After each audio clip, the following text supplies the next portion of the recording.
بسم اللہ الرحمن الرحیم۔ السلام علیکم ورحمۃ اللہ وبرکاتہ۔ ذکر اللہ کرنے کے فضائل۔ حضرت عبداللہ بن بصر رضی اللہ عنہ بیان فرماتے ہیں کہ رسول اللہ صلی اللہ علیہ وآلہ وسلم کی خدمت میں حاضر ہو کر ایک دیہاتی نے سوال کیا کہ یا رسول اللہ، کون سا آدمی بہتر ہے؟ آپ نے ارشاد فرمایا، نیک بختی اور سعادت ہے اس شخص کے لیے جس کی عمر طویل ہو اور اس کے اعمال اچھے ہوں۔ اس نے پوچھا، یا رسول اللہ، کون سے اعمال افضل ہیں؟ آپ نے ارشاد فرمایا، جب تم دنیا سے جدا ہو رہے ہو تو تمہاری زبان ذکر الہی سے تر ہو۔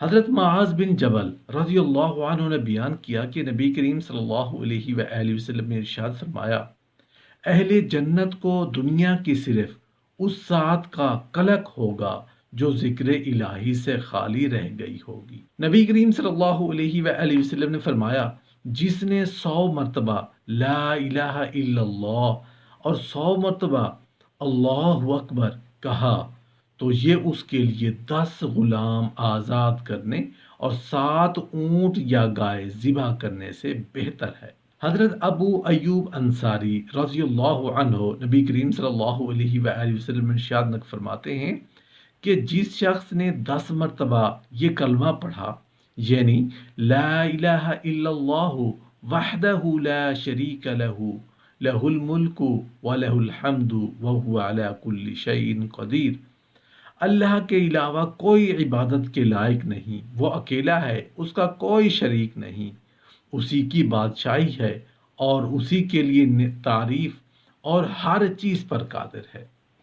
وہ اس شخص کی طرح ہوگا جس نے اسماعیل علیہ السلام کی اولاد سے 4 جانیں آزاد کی۔ نبی کریم صلی اللہ علیہ وآلہ وسلم ایک دن میں 70 سے 100 مرتبہ تک استغفار کرتے۔ استغفر اللہ 50 سے زیادہ مرتبہ جنت کے خزانوں میں سے ہے۔ لا حول ولا قوت الا باللہ 30 سے زیادہ مرتبہ حضرت ابراہیم علیہ السلام نے پڑھا جب انہیں آگ میں پھینکا جا رہا تھا تو اللہ تعالیٰ کے حکم سے آگ گل و گلزار بن گئی۔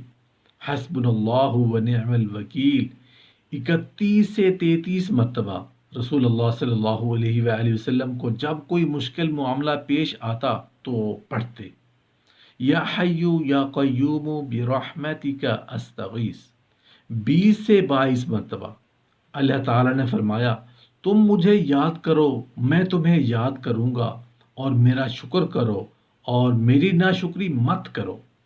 اور وہ مرد جو اللہ کو بہت یاد کرنے والے ہیں اور یاد کرنے والی عورتیں، اللہ نے ان کے لیے بخشش اور بڑا اجر تیار کر رکھا ہے۔